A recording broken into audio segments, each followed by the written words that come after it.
मनुष्य का मन बहुत ही चंचल होता है और इसलिए मन में कई तरह के विचार उत्पन्न होते हैं। क्षण भर में ही व्यक्ति का मन कई चीजों को सोचने लगता है।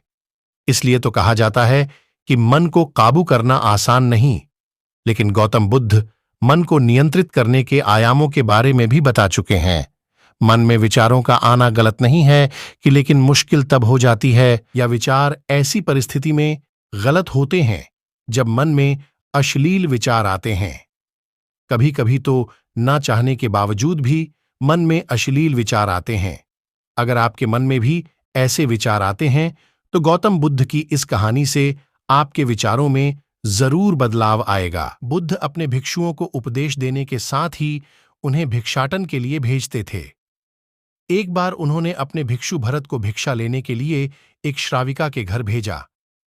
भरत पूरे रास्ते मन में यह सोचते हुए श्राविका के पास गया कि आखिर आज भिक्षा में क्या भोजन खाने को मिलेगा, क्योंकि भरत चंद्रुवंश के राजकुमार थे और बुद्ध के सानिध्य भिक्षु के रूप में दीक्षित हुए थे।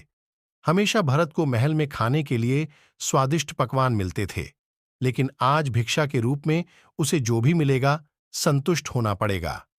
श्राविका के घर पहुंचकर भरत ने भिक्षा मांगी। श्राविका ने भरत को बैठने के लिए कहा और भोजन लाने के लिए घर के भीतर चली गई। इधर भरत फिर से अपने प्रिय भोजन के बारे में सोचने लगे और जैसे ही श्राविका भोजन लेकर आई तो भरत अचंभित रह गए। भरत ने देखा कि श्राविका ने उनके लिए उनके पसंदीदा पकवान परोसे हैं और अपने प्रिय भोजन को देखकर वह खुश हो गए।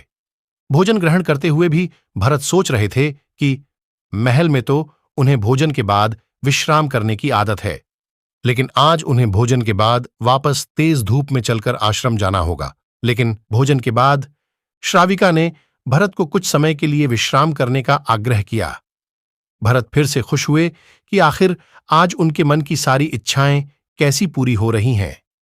इसके बाद भरत कुछ देर विश्राम करने लगे, लेकिन विश्राम करते हुए भी लेटे लेटे वह सोचने लगे कि आज तो मुझे भोजन के बाद विश्राम करने को मिल गया, लेकिन ऐसा रोज रोज नहीं होगा।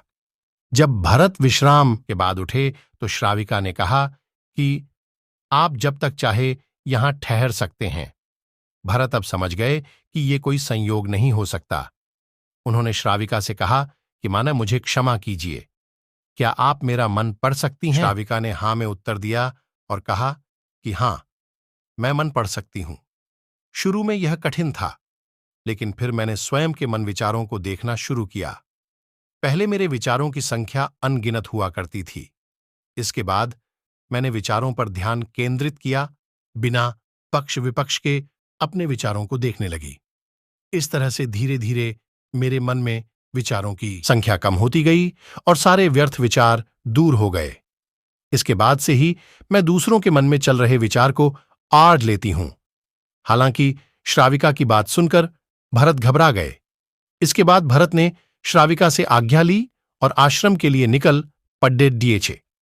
रास्ते में भी भरत फिर से मन में आए। विचारों का स्मरण करने लगे कि श्राविका के बारे में उसके मन में अश्लील विचार भी आए थे। श्राविका ने उसे भी जान लिया होगा, वह मेरे बारे में क्या सोचती होगी। भरत खुद को लज्जित महसूस कर रहे थे। भरत ने आश्रम पहुंचकर गौतम बुद्ध से कहा कि अब मैं कभी भिक्षाटन के लिए नहीं जाऊंगा।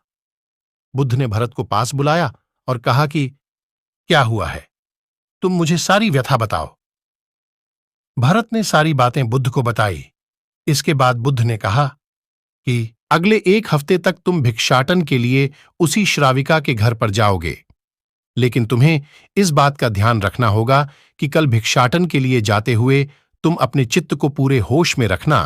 तुम्हारे भीतर क्या विचार उठे उन पर ध्यान केंद्रित करना और यह भी ध्यान रखना कि तुम्हारे मन में कौन सी वासना उठ रही है। तुम कल इन सभी चीजों को ध्यान में रखकर जाना। अगले दिन भरत भिक्षाटन के लिए गए। बुद्ध के बताए अनुसार वह पूरे रास्ते अपने होश को जागृत रखते हुए चल रहे थे। जब श्राविका का घर आया तो भरत ने भिक्षा मांगी। उसके भीतर कोई वासना नहीं थी और ना ही कोई विचार उत्पन्न हो रहे थे, क्योंकि उसने अपने मन को पूरी तरह जागृत रखा था। भरत ने भिक्षा ली और आश्रम चला गया। भरत ने बुद्ध को प्रणाम किया और कहा कि आज उसे जिस आनंद की अनुभूति हुई वह पहले कभी नहीं हुई।